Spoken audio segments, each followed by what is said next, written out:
Muy buenos días. Muchas gracias por encontrarse con nosotros una vez más en el estudio de la lección. Quiero recordarte que durante todo este trimestre estamos estudiando este tema muy importante que se titula Lecciones del libro de los Hechos. Y pues es un tema muy interesante, tendremos dos partes de esta, así que por 3 meses estudiaremos esta primera parte y en la siguiente ocasión, los próximos 3 meses, también estudiaremos una segunda parte de este tema.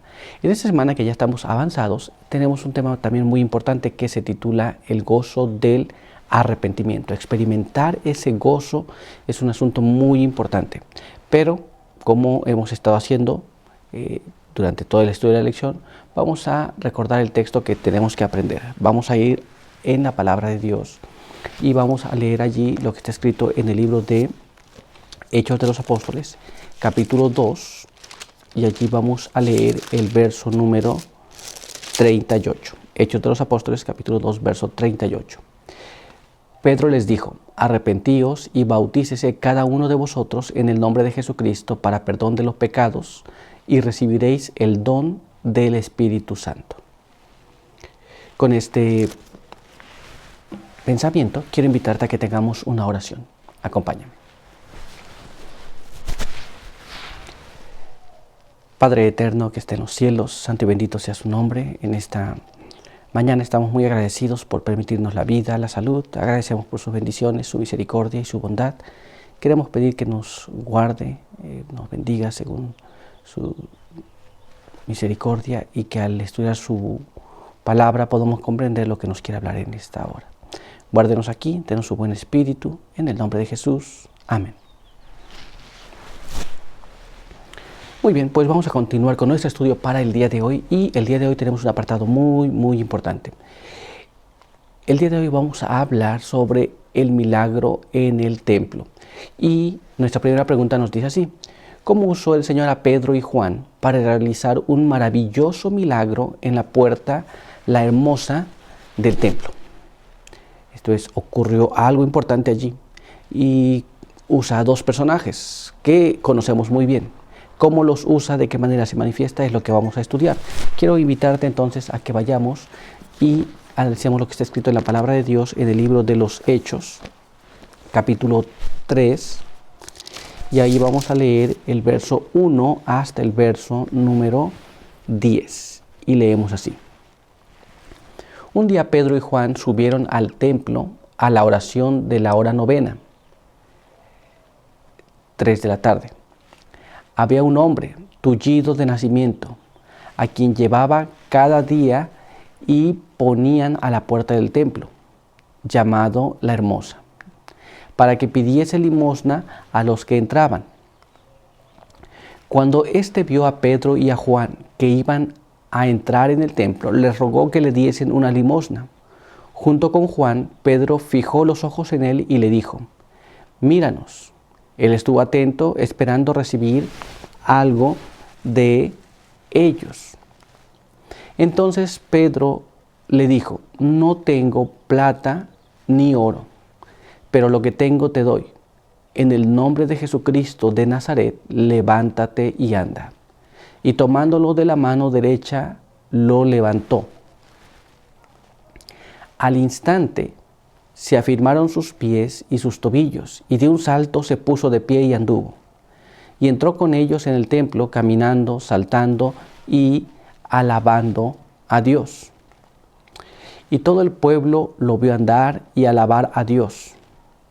Y al reconocer que él era el mismo que se sentaba a la limosna a la puerta, La Hermosa, se llenaron de asombro y espanto por lo que le había sucedido. Esta lectura es muy importante y vemos que en los sucesos que hemos leído y cómo se manifiesta Dios a través de estos dos discípulos. Ellos no tenían algo para darle, pero le iban a dar lo que sí tenían. Y lo que tenían era la promesa que Dios les había hecho. Y esa promesa ahora iba a ser cumplida en ellos.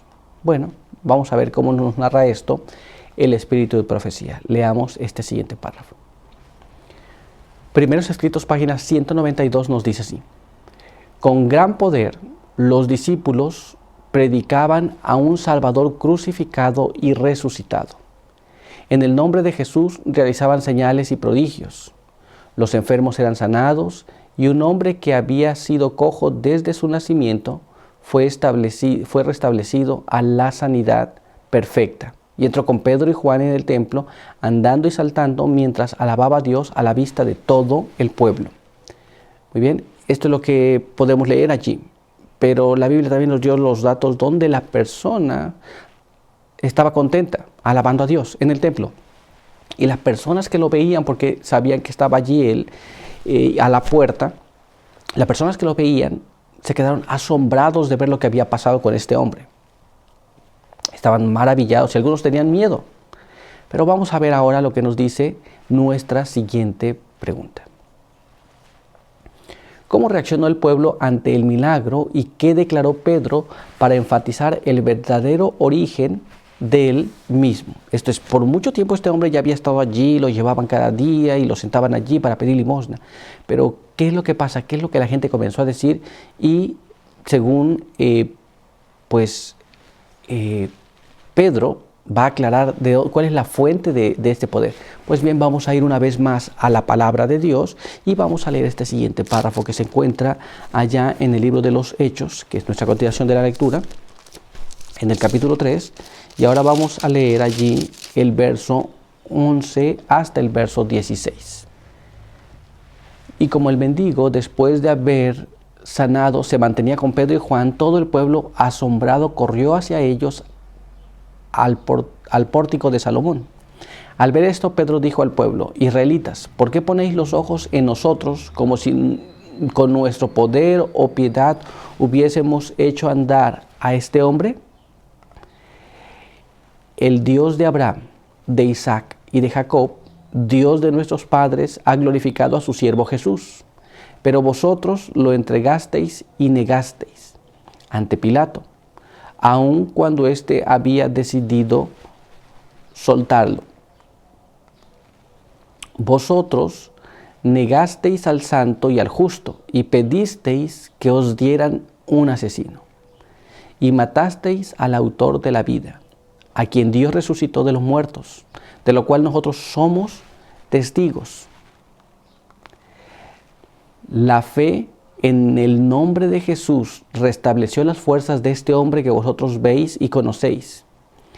Esa fe en el nombre de Jesús le dio esta completa sanidad que todos vosotros veis. Encontramos en la palabra de Dios que Pedro, al ver que la gente venía a ellos, porque este hombre que había sido sanado se encontraba con ellos todo el tiempo ahora, y la gente veía: mira, este es el hombre que estaba enfermo y sanó. Ahora ellos vinieron a ver a Pedro y a Juan y dicen: ¿por qué nos ven a nosotros? Nosotros no somos nada. Y entonces dirigió la mente de las personas hacia Jesús, Jesús de Nazaret, a quien ahora les estaba diciendo: a quien vosotros negasteis, a quien vosotros entregasteis y matasteis. Este fue el que realmente hizo el milagro en este hombre. Esto es lo que Pedro les estaba enfatizando. Les estaba dejando claro que el poder no era de Pedro ni de Juan. El poder con el cual este hombre había sido restablecido a la salud había sido de Jesús. Ahora leamos lo que está escrito en este siguiente párrafo del Espíritu de Profecía. Primeros Escritos, página 192, nos dice así: muchos vinieron corriendo muy asombrados por la curación que se había realizado. Esto es, después que las personas se dieron cuenta de que lo que había pasado con este hombre eran cosas que no se veían. Las personas decían: este hombre está lisiado y está allí, no hay quien lo sane. Pero al ver lo que se sanó, al escuchar a otros que se ha sanado, querían venir a ver si estas cosas eran así o no. Pero continuamos leyendo y veamos lo que nos dice ahora. Cuando Jesús murió, los sacerdotes pensaron que ya no se realizarían milagros entre ellos, que la excitación se apagaría y que la gente volvería a las tradiciones humanas. Pero he aquí que en su mismo medio los discípulos obraban milagros y el pueblo se asombraba. Esto es, imagine ahora un nuevo milagro, como cuando Jesús estaba en la tierra. Los sacerdotes no estaban tan contentos. Ellos pensaron que habían acabado con ese problema ahora, que para ellos, ¿no? Sin embargo, ahora las manifestaciones de Jesús y las predicaciones de los discípulos acerca del poder de Jesús, a quien ellos habían negado, todavía estaba allí. Pero avancemos un poco más y veamos qué más nos dice. Jesús había sido crucificado y los sacerdotes se preguntaban de dónde habían recibido su poder los discípulos. Cuando su maestro estaba vivo, los sacerdotes pensaban que él era quien les comunicaba poder, pero habiendo muerto esperaban que los milagros cesasen. Así que esta era la idea de los sacerdotes.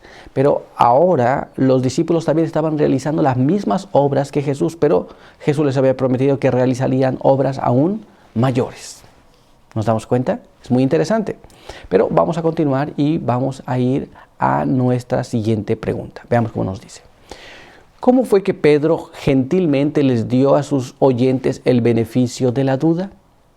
Esto es, ya escucharon de dónde venía el poder de Jesús, pero ahora les da el beneficio de la duda. ¿Cómo lo hizo? Vamos a ir a la palabra de Dios y vamos a leer para ello el texto que se encuentra en el libro de Hechos,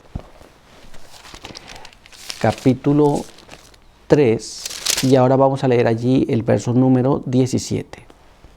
Ahora, hermanos, sé que por ignorancia lo habéis hecho, como también vuestros gobernantes.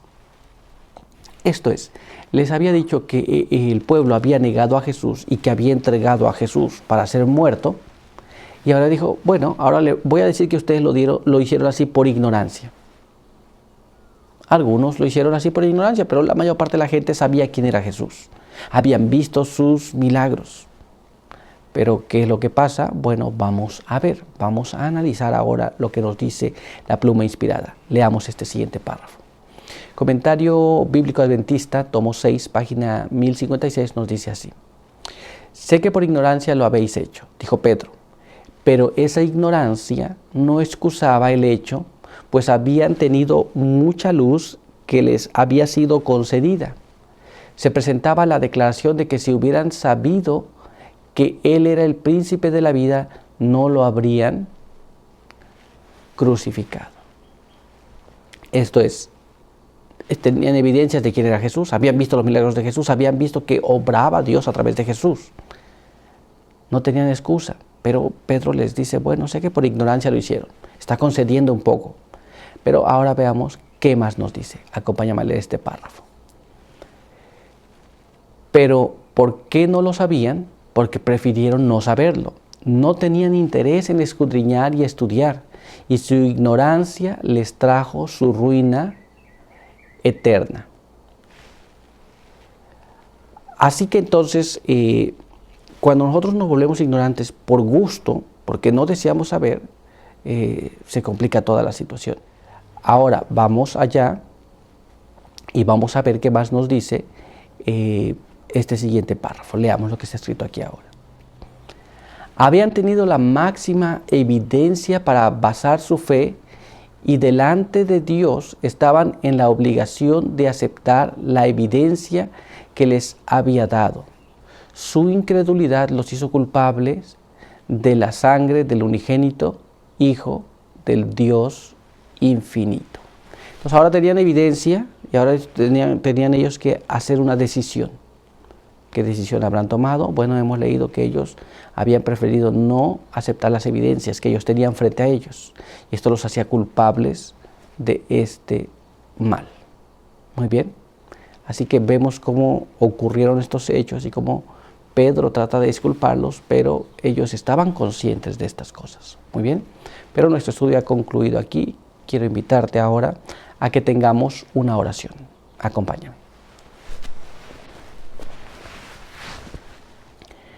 Padre eterno que esté en los cielos, santificado sea su nombre. Estamos delante de su presencia, agradecidos por la vida y la salud que nos da.